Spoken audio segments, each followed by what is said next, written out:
8h37, deux actualités qui se télescopent ce matin. Évidemment, nous allons revenir sur le match de l'équipe de France, la qualification pour les quarts de finale de la Coupe du Monde face à l'Allemagne.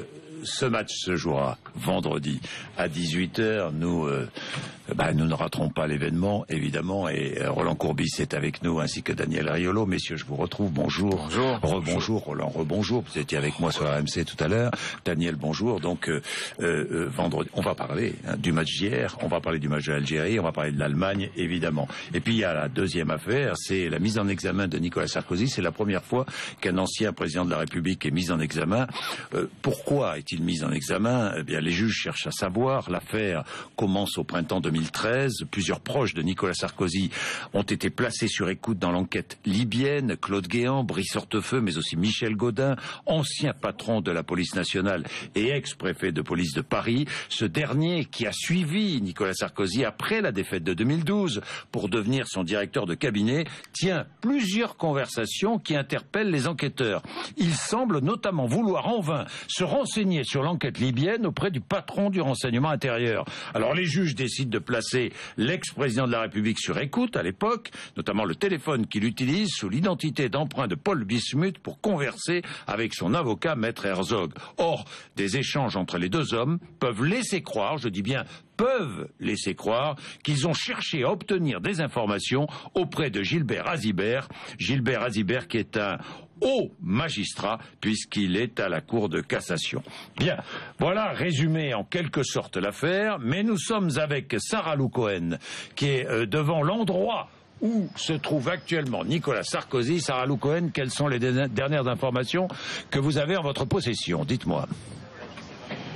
Eh bien déjà, Nicolas Sarkozy a été placé en garde à vue, ce qui est totalement inédit pour un ancien président de la République. C'est bien la première fois qu'un ancien chef de l'État est placé sous ce statut. Ça veut dire quoi? Eh bien que les enquêteurs qui travaillent sur cette information judiciaire ouverte au printemps, vous l'avez dit, pour violation du secret de l'instruction et trafic d'influence, vont pouvoir l'entendre au moins jusqu'à 24 heures. Et puis, ça pourra être renouvelé. Donc, il pourrait rester ici pendant 2 jours, Nicolas Sarkozy, interrogé effectivement sur ces soupçons de trafic d'influence. Vous l'avez bien résumé, il s'agit effectivement de savoir s'il a cherché à travers son avocat à obtenir des informations sur le dossier Bettencourt qui était examiné par la Cour de cassation, dossier Bettencourt dans lequel il fut un temps mis en cause. Il est donc interrogé ici sous le régime de la garde à vue. Il pourrait être confronté avec son avocat qui est toujours entendu ici à l'Office central anticorruption de la police judiciaire.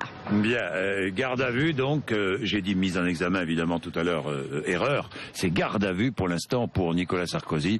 Nous verrons s'il y aura, s'il y a confrontation ou pas, Sarah Lou Cohen, tout à l'heure. Et quel peut être d'ailleurs son avenir judiciaire là dans l'immédiat, Nicolas Sarkozy? Eh bien, vous le disiez, la première étape, en fait, c'est la garde à vue. Et après, à l'issue de ces auditions, donc devant les policiers, oui, les juges, les 2 juges d'instruction vont lire les PV d'audition, les procès-verbaux, et décider ou pas s'il faut qu'ils soient déférés et donc, à l'issue, éventuellement être mis en examen. Alors là, puisqu'il apparaîtrait comme le bénéficiaire de ce trafic d'influence, on peut plutôt imaginer un recel de trafic d'influence, puisqu'il serait le bénéficiaire et non pas l'acteur de ce système présumé de trafic. Bon, la garde à vue qui peut durer combien de temps, Sarah Lou Cohen? Elle peut durer dans les faits jusqu'à 48 heures. Je vous rappelle que son avocat, Thierry Herzog, est entendu depuis hier, donc au-delà de 24 heures. Ça peut durer jusqu'à 48 heures pour des faits qualifiés de trafic d'influence et de violation du secret de l'instruction. Bien, merci Sarah Lou Cohen. On vous retrouve. Si vous avez des informations, vous n'hésitez pas à nous interrompre. Je suis avec Roland Courbis. Je ne vais pas vous parler de garde à vue parce que vous avez vécu la garde à vue. C'est pas facile, les gardes à vue. Je m'en rappelle, là, par contre, au niveau d'un match, sur le plan intellectuel, c'est vraiment un match. C'est vraiment un match. C'est difficile à vivre. Très compliqué parce que les personnes qui vous interrogent sont des personnes très compétentes, qui évidemment connaissent le dossier leur métier. Oui. Et souvent, je leur dis en garde à vue, j'aurais pas voulu vous avoir comme entraîneur de l'équipe d'en face, parce que votre équipe, elle aurait bien été organisée quand même. Hein. Ça vous fait rire, vous, Daniel Riolo. C'est peut-être là qu'on va recruter les entraîneurs de Ligue 1. Ah, sur le plan intellectuel, toi qui recherches les idiots, souvent là, tu n'en trouves pas, je te l'ai dit. Oui. Bon, vous voyez que ça se télescope. C'est bien ce que je disais tout à l'heure, ça se télescope. Bon, revenons sur le match d'hier. Le match d'hier, cette qualification. C'est une qualification pour moi après un match raté. 80% du match a été raté. Et moi qui suis déjà optimiste depuis le début, oui, c'est vrai. Mais si on continue comme ça et qu'on se qualifie même le jour qu'on rate un match, pourquoi et comment on va faire pour ne pas aller au bout? Oui. D'autant plus que nous avons été encore une fois servis. Je ne sais pas si c'est de la chance, je ne sais pas si... Mais attendez, Evra doit être expulsé. Non, expulsé surtout pénalty. Pénalty, ça c'est évident. Matuidi peut être expulsé. Il y a un but nigérian. On va dire, les faits de jeu sont en faveur de l'équipe de France. Maintenant, sur le niveau, on remarque que finalement la France avance un peu à l'image de la façon dont avance le Brésil, c'est-à-dire sans être toujours brillant, je même presque envie de dire que la France l'est un peu plus que le Brésil. On a vu les Pays-Bas aussi qui s'en sont sortis très difficilement contre le Mexique. C'est pas une Coupe du Monde qui s'analyse. D'ailleurs, je me demande, là, cette Coupe du Monde, elle va nous mettre au chômage dans pas longtemps, Roland, les experts, ceux qui cherchent à analyser le football, parce que le match Allemagne-Algérie l'a encore montré hier, parce que rien ne semble totalement rationnel. Il y a énormément de prise de risque sur le terrain, il n'y a pas tellement de schéma tactique, ils explosent tous assez vite. On se dit telle équipe présente plus de qualité et puis finalement non, la France présentait a priori plus de qualité que le Nigeria, comme l'a dit Roland, pendant 70 minutes, la France n'a pas joué. La France n'a pas joué. Un exemple, Daniel, qui pour moi résume beaucoup de choses. Je veux pas dire que l'affaire d'avant nous a pris du temps, mais je regarde le cas Pogba et je regarde le cas Deschamps. Depuis le début, on peut m'entendre dire que Didier a retrouvé la forme, ce qui est vrai, il a retrouvé la forme dans le match retour contre l'Ukraine. Et retrouver la forme, c'est arriver, avec sa compétence et son expérience, à maîtriser certains événements. Et hier, le meilleur homme est celui qui, disons, nous fait pratiquement gagner, il s'appelle Pogba. Mais la gestion de Pogba, et ce mot à la mode actuellement, le management de Pogba, la mise en retrait de Pogba dans un match où personne y pense, qui permet à Pogba peut-être de se remettre un petit peu les pieds sur terre. Mais ça, le match de Pogba, c'est Pogba, évidemment. Mais la gestion de Pogba, c'est Didier. C'est Didier. Et ça fait partie. On est là. Comme vous disiez, parfois, cette équipe de France semble avoir beaucoup de réussite, de chance. Oui, mais il y a déjà toute une partie du travail qui est le management humain, qui est la façon dont Deschamps coach ce groupe, qui ça n'en est pas du tout. Ça, c'est véritablement à mettre à son crédit. C'est exactement comme pour ceux qui éventuellement connaissent et jouent au poker, c'est toute une partie du jeu, vous le faites comme il faut et vous faites basculer les événements votre côté parce que vous influez sur ces événements. Et ça, c'est vrai parce que je le répète, hier, les faits de jeu sont en faveur des Bleus. Et excusez-moi Daniel, quand ça va. Parce que je ne sais pas ce qui va se passer contre l'Allemagne. Mais l'Allemagne, qui a bien été essorée par les Algériens, si nous battons les Allemands, ça sera évidemment grâce à nous, ça sera grâce aux joueurs, ça sera grâce à l'Algérie qui les aura visés. Mais on remerciera quand même les Algériens de nous avoir bien fatigués, les Allemands, pour bien nous les préparer pour ces quarts. Formidable d'ailleurs cette équipe d'Algérie hier. Formidable. C'est plus que surprenant. Formidable. Tous, autant, mais même collectivement.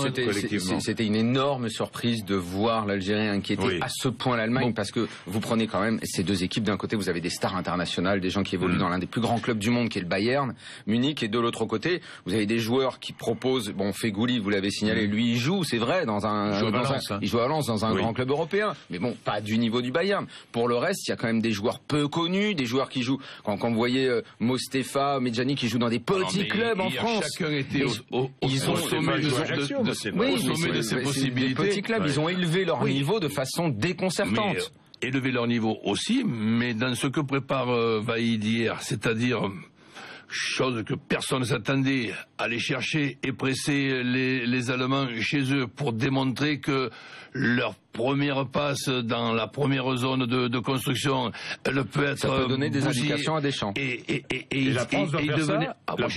Mais on peut pas le faire malheureusement 90 minutes, mais quelquefois sûr et certain.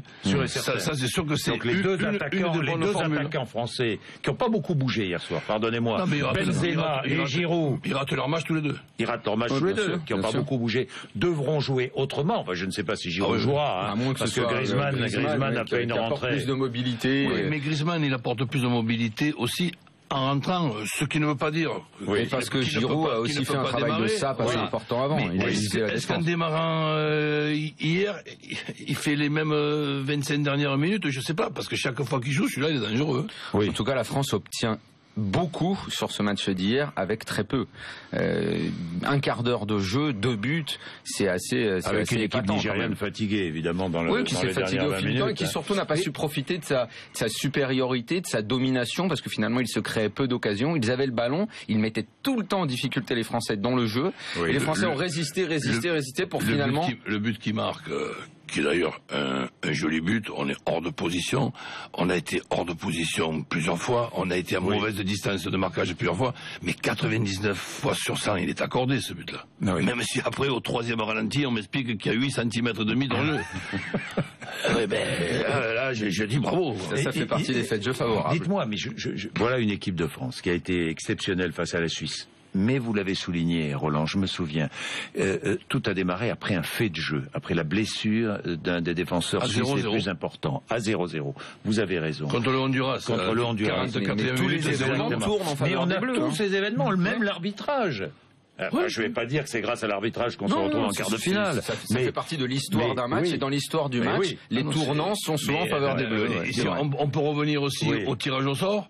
Honduras, Suisse, Équateur. On peut revenir aussi sur le calendrier de ce tirage au sort. Le Honduras au premier match, la Suisse au deuxième. Et dans toutes les avantages. Il y a 2-3 joueurs allemands qui risquent de glisser en sortant des vestiaires. Et les gastros. Ah oui. Non, mais pour redevenir sérieux 2 secondes, c'est contagieux. Dans toutes les aventures sportives qui vont loin, c'est une alchimie entre ce qui semble être de la réussite et qui en est effectivement, mais le travail qui permet de faire basculer les événements, c'est vrai. Parce qu'attention, les Allemands aussi ils écoutent BFM et Jean-Jacques Bourdin, et donc avec ceux qui viennent d'entendre là, ils vont dire on rencontre cette équipe-là, mais psychologiquement on prend l'ascendant. Parce que c'est vrai que d'un point de vue quand même du foot, l'Allemagne va proposer plus, l'Allemagne est meilleure, comme elle était meilleure hier soir, parce qu'ils ont combien d'occasions, combien de miracles a fait le gardien algérien. Je pense que contre la France, il est capable de se baisser et de prendre un but entre les jambes. Et pourtant, il a l'air d'être imbattable, celui-là. Oui.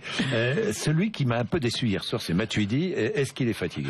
Disons qu'il pourrait l'être, sans qu'on lui jette la pierre. Là où on le voit qu'il est fatigué, Jean-Jacques, c'est pas seulement sur un plan physique. On voit qu'il est fatigué nerveusement et qu'il a besoin vite de récupérer. Parce que la faute qu'il fait, la deuxième faute, qui normalement doit lui donner le carton rouge, il ne doit pas la faire. Et ça ne peut être fait que par un joueur qui est... À mon avis, c'est pas forcément dû à la fatigue, c'est dû à la nervosité. À ce moment-là, les Français sont très nerveux. Ils maîtrisent difficilement les événements. On le voit, mais je crois malgré tout, au vu de la fin de la rencontre, je trouve que ces Français sont très bien préparés, que physiquement je les trouve frais, ce qu'ils dégagent, ils dégagent beaucoup de fraîcheur. Et la fraîcheur, tu vas la trouver parce que et face aux Allemands qui vont être émoussés par leur match, et ce sera un atout. On reste dans le match, même si on vient de parler du but et tout. Par cette ambiance qu'il y a, par cette camaraderie qu'il y a, tu le vois dans certains trucs, chacun aide l'autre. Un peu décevant Cabaye aussi, malgré le tir magnifique qu'il fait. Valbuena qui fait son match. À l'image de Valbuena qui fait son match. Toute l'équipe a été plutôt décevante pendant 60 minutes. Loris qui fait les 2 arrêts qu'il faut au moment où il faut. Oui, exactement. Derrière, Evra un peu en difficulté. Sur son côté, Debuchy, pas terrible non plus. Franchement, pas terrible non plus. C'est ce que je vous disais tout à l'heure. Elle a obtenu beaucoup avec très peu, cette équipe de France hier. Elle a obtenu une qualification pour les quarts en faisant peu. En étant en moyenne, tu as un quart de finale. T'imagines quand on va. Ça veut dire qu'elle va jouer l'Allemagne. Ça reste rationnel malgré tout. Je veux bien qu'il y ait une partie d'irrationnel et qu'on dit tous les éléments. Mais contre l'Allemagne, ça pourra pas passer avec un match comme ça. Attendez, en 98, on n'était pas terrible. Moi, je me souviens contre le Paraguay, on n'était pas exceptionnel. On gagne miraculeusement contre le Paraguay. Contre l'Italie, le match est très ennuyeux.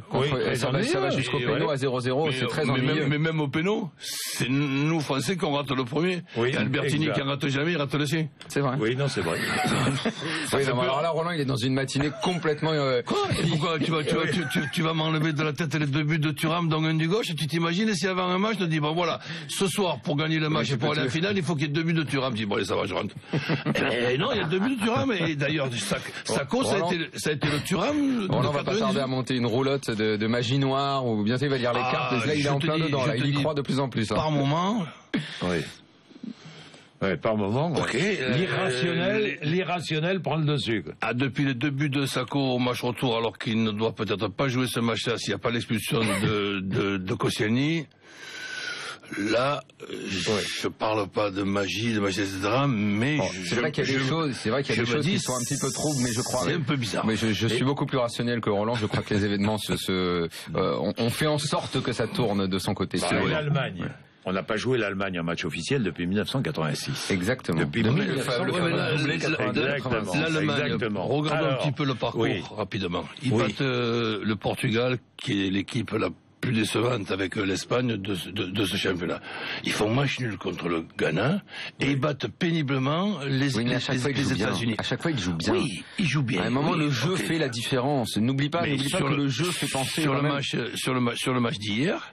Mais ils jouent bien encore. La première période, ils jouent mal, mais la seconde période de la prolongation, ils sont très loin au-dessus. En première mi-temps. Oui, mais vous voyez, ce match contre le Portugal, il faut bien s'en souvenir. C'est ça qui est capable aussi de faire l'Allemagne. C'est que, avec leur jeu quand même, qui est très posé, qui est très élaboré, si ça passe rapidement, ça peut faire très très mal. Vous vous en remettez pas. Ils vous mettent une claque, 2 claques. Après, il faudra autre chose que de la réussite pour remonter. Plus longtemps les Bleus tiendront le 0-0 ou donneront l'impression de faire le match, mieux ce sera pour les Bleus. Et si les Allemands font la différence rapidement, vous revenez pas sur eux. Je vois ce que tu veux dire. Bon, même si on le dit. Il va mettre beaucoup de sérieux plus que de la sérieux. Même si on le dit. Du sérieux, de la rigueur tactique, surtout. Même si on le dit dans beaucoup de matchs. L'ouverture du score est importante. Avec les Allemands, ça change tout. Mais contre les Allemands, elle est encore plus importante. Une ouverture du score des Allemands. Va aller chercher après les espaces que tu vas leur laisser. Ça veut dire qu'on va s'ennuyer, quoi. La rigueur tactique. Mais Deschamps est fort dans ce domaine. Parce que moi, je vois cette Coupe du Monde qui est quand même assez exceptionnelle. Elle est exceptionnelle aussi pour tout le monde, y compris pour le football pour la folie qu'il y a dans les matchs. Déjà, on assiste à des beaux matchs. On assiste à beaucoup de buts et même les matchs moyens, Grèce, Costa Rica. Il y a des t'es passionné parce que le côté suspense, l'autre il se fait expulser. But il joue les égalisation de la Grèce, ils croyaient qu'ils ont fait le plus dur. Ils n'arrivent pas à faire la différence aux prolongations et les autres ils gagnent. Le Costa Rica gagne au tir au but. Même les matchs moyens avec le suspense, ça fait des bons matchs. Vrai. Non mais c'est vrai. Donc, on assiste vraiment à une belle Coupe du Monde. Une belle Coupe du Monde. Eh bien, messieurs, merci. Merci. Il est 8h55. Vous allez poursuivre, évidemment, sur BFM TV, sur RMC. Vous le savez, notre groupe est le groupe qui vous fait vivre le mieux cette Coupe du Monde. Merci d'ailleurs de nous accompagner. Je sais que vous êtes extrêmement nombreux. Nous allons revenir aussi sur la garde à vue de Nicolas Sarkozy dans les infos, à la fois sur BFM TV et sur RMC. Il est 8h55.